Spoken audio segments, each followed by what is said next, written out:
Sports 1280 New Orleans. I'm going crazy, and I love you, baby. Great show. If you missed any of it, sports1280.com, NOLA.com, iTunes, SoundCloud, YouTube page. Clyde will do an update on NOLA.com as well, and we'll be soon joined by Albert Breer from MMQB. And look, the Saints, we're certainly figuring that they will be in the mix this season, obviously.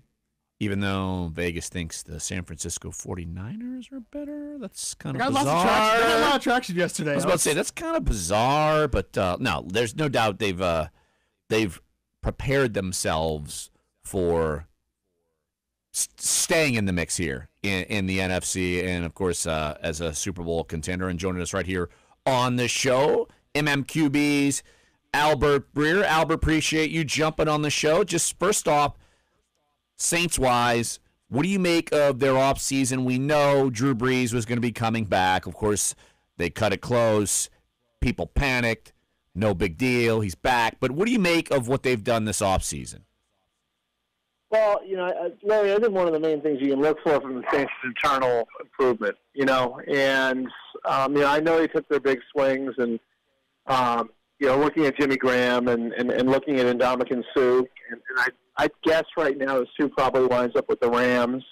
And then they filled a hole in bringing in Demario Davis. But I think what this offseason always going to be for them was, A, taking care of Brees, and then, B, I think getting better internally. That was always where the improvement was going to come from. They've done a better job of drafting the last few years, in particular in 2017. And so, I think when you do that, you got a chance to get better without doing anything, without bringing in a whole lot of people from the outside. And so, I would think that, that's part of the thinking there is that, Alvin Kamara is going to be a year better. Ryan Ramchik's going to be a year better. Marcus Williams is going to be a year better. The guys that you have in the building, Marshawn Lattimore, of course, we show plenty of promise and, promise that they'll get better with more time in the league. Albert, I know you and me, we did not see this coming, hence why I have still not too much hair from last year. And so what do you make of this team going forward as far as, do you think they can make the push? Because, look, odds makers, at this point in time, who the hell knows, but odds makers still have them as one of the better teams in the NFC. Yeah. And yet, what do you make of them going into this season? Do you think they can take that next step? You're absolutely right. I thought it was a bad team going into last year. You and me both, my friend. I thought there was a chance that last year was going to be the year that the bottom dropped out. And I think the reason that's not the case is really, really simple. It's if you draft well, then all of a sudden you've got a bunch of cheap talent on your roster, and you're going to continually get better as time goes on. And I think as they became more reliant on the four rookies last year, you saw them getting better and better. And so it's just, I know it sounds simple, but it's, part of the reason why you and I didn't see it last May or June or July was because we didn't know just how good Lattimore and Williams and Ramchick and Kamara were going to be. And, lo and behold, they've got the defensive rookie of the year. They've got a guy who, certainly looks like he could wind up being next year or two one of the premier offensive weapons in football in Kamara. You've got a starting tackle and a starting free safety. That's four starting players and four impact starters that you have going forward. And so, I know it's not a sexy answer. I know it doesn't really, it really doesn't, it's not going to give everybody like this great hope that, that things are going to, they're going to take a similar jump from 17 to 18 that they took from 16 to 17. But it really is where all the improvement came from, at least from my perspective. Albert Breer from MMQB, joining us right here on Dunc and Holder. All right, Albert, let's kind of switch gears to what could be coming, the draft. And what do you make of this quarterback class? Because they've made these trades. We've obviously seen that. People are assuming quarterback's going to go 1, 2, 3. And, I mean, can you make heads or tails of who actually will be, say, the best of this bunch because everybody's got Sam Darnold. Me personally, and this, if this were to happen, I have no idea, but say if the Saints at 27, say if someone like Baker Mayfield dropped, if I were the Saints, I would run to the podium because me personally, I think he's going to be the best of the bunch. Yeah, I don't think you're going to worry about that. I think he's going to be long gone by then. And Well, look, yes. I think this is a lot like every year of a quarterback, and especially the years where, you go in and you sort of know who the guys are beforehand. There's always a lot of hype in the summer, and then, everybody starts to put the microscope on them, and they start picking them apart. And then you hear in January or February how the process is as good as we thought it was. And then you get into March, and all of a sudden, you see the way teams are acting, not what they're saying, but what they're doing. And, you're right back in the same position you are most years. You've got 2 or 3 of them going in the top 10. And so. Oh, well, Albert said, forget it. Or Dave, you just hung up on him. I'll show you. No, I'll show you. No, but yeah. Look, you have this quarterback class, and Clyde, we've talked about it, and we've seen mock drafts and such, and Lamar Jackson to the Saints. I agree with Albert. I don't think Baker Mayfield's going to be around. That's why I put in my mock draft. If he's anywhere, if he's there, if I'm the Saints, I'm running to the podium. I know some people might be running to scream at me, but still, I think he's going to be great. But you never know. I mean, because we're probably going to be seeing Sam Darnold, Josh Rosen, Josh Allen go 1, 2, 3, and I don't know. I feel like I've been programmed maybe to think that Sam Darnold should be the guy, and Josh Rosen's got moxie, but then Josh Allen, he plays for Wyoming, and he plays against D1 schools, and he's not that good, and so I don't know. You just really never know with these guys. Although apparently all 32 teams are out in Wyoming today, so for Wyoming's pro day, so it's not like it's. All these organizations aren't doing their due diligence, at least. Yeah, all right. Albert Breer's back on here, but we're talking quarterbacks. And, Albert, just kind of finish your thought.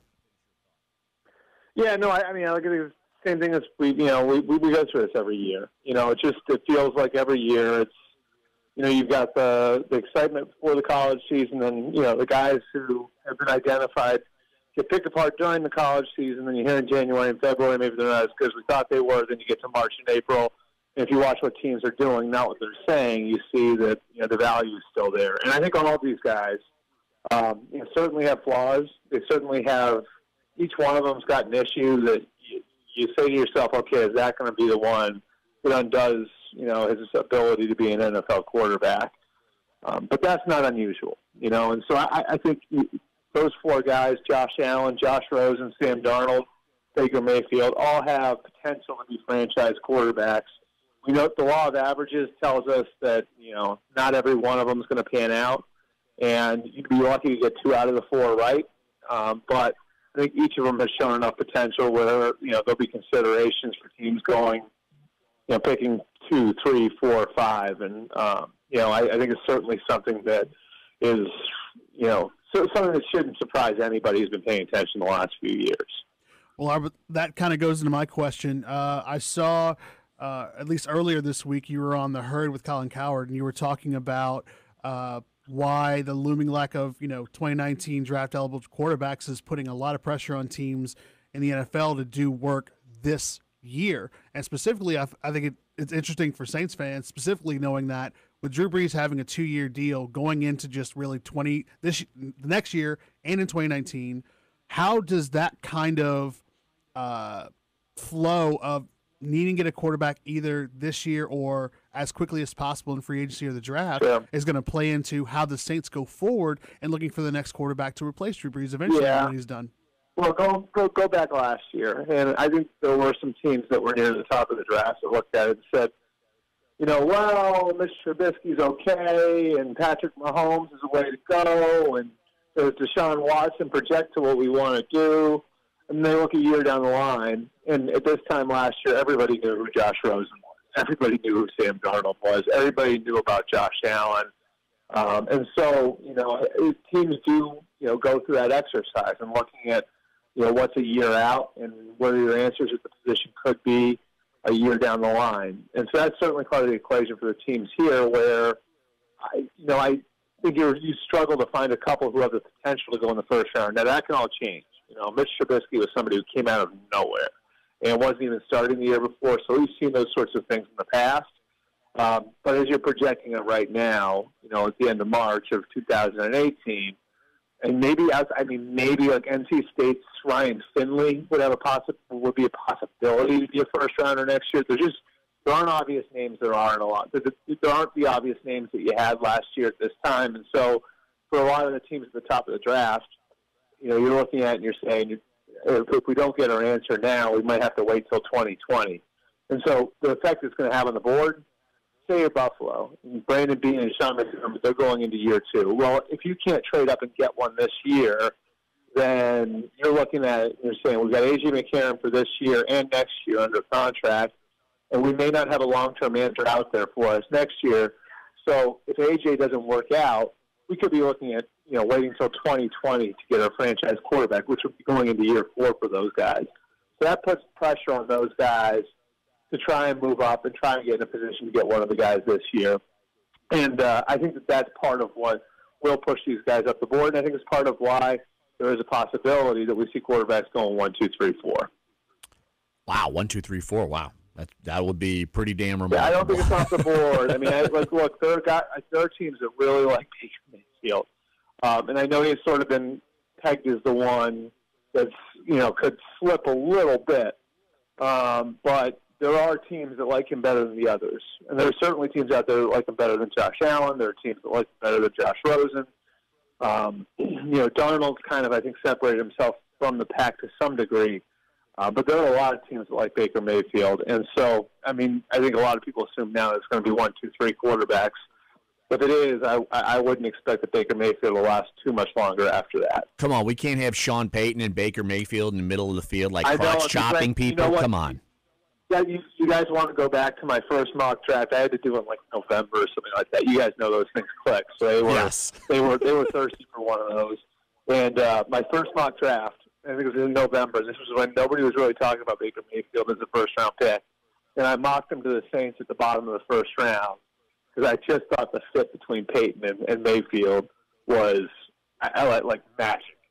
So I think people's heads would explode if they were together because I think it would be fantastic. They'd be skull clapping everybody. Drew's reaction would be interesting too, wouldn't it?